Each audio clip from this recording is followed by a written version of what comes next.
ఏపీలో free bus పథకం auto కార్మికులకు పెను శాపంగా మారిందన్నారు సిఐటియు నేతలు. ఫ్రీ బస్ స్కీమ్ కు నిరసనగా తిరుపతిలో ఉరితాళ్లు పట్టుకుని నిరసన తెలిపారు ఆటో డ్రైవర్స్. మంత్రి నారా లోకేష్ గతంలో ఆటో కార్మికులకు ఇచ్చిన హామీలను వెంటనే అమలు చేయాలని డిమాండ్ చేశారు. ప్రైవేట్ యాప్ రద్దు చేసి తమకు సంక్షేమ బోర్డును ఏర్పాటు చేయాలన్నారు. ఆటో డ్రైవర్ యూనియన్ సిఐటియు ఆధ్వర్యంలో తిరుపతి బస్టాండ్ దగ్గర అంబేద్కర్ సర్కిల్లో పెద్ద ఎత్తున నిరసన తెలిపారు.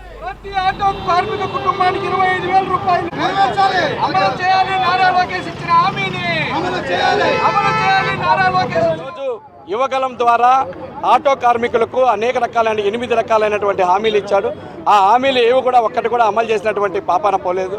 ఈ హామీలు అమలు చేయకుండా ఈరోజు స్త్రీశక్తి పథకాన్ని ప్రవేశపెట్టి ఆ రకంగా ఆటో కార్మికులకు ఈరోజు కడుపు కొట్టే విధంగా ఈరోజు వ్యవహరించడం అనేది చాలా బాధాకరమైనటువంటి విషయం.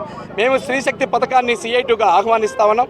అదే సేమ్ టైంలో కూడా ఆటో కార్మికులు కూడా కాపాడాలని చెప్పిన ఈరోజు సిఐటిగా విజ్ఞప్తి చేస్తా ఉన్నాం. ఈరోజు ఆటో కార్మికులు పీజీలు, పిహెచ్డీలు, డిగ్రీలు చేసుకొని ఉద్యోగాలు రాక, బయట ప్రభుత్వ ఉద్యోగాలు రాక, ప్రైవేటు ఉద్యోగాలకు లేక ఈరోజు సొంత ఆటో పెట్టుబడి పెట్టి అంతో ఇంతో కొంత పెట్టుబడి పెట్టి ఈరోజు జీవనాన్ని కొనసాగిస్తున్నటువంటి పరిస్థితి ఏర్పడింది. కాబట్టి వీళ్లకు సంక్షేమ పథకాలను అమలు చేస్తే అనేక రకాలైనటువంటి లాభాలు రావడానికి ఉపయోగపడుతుంది.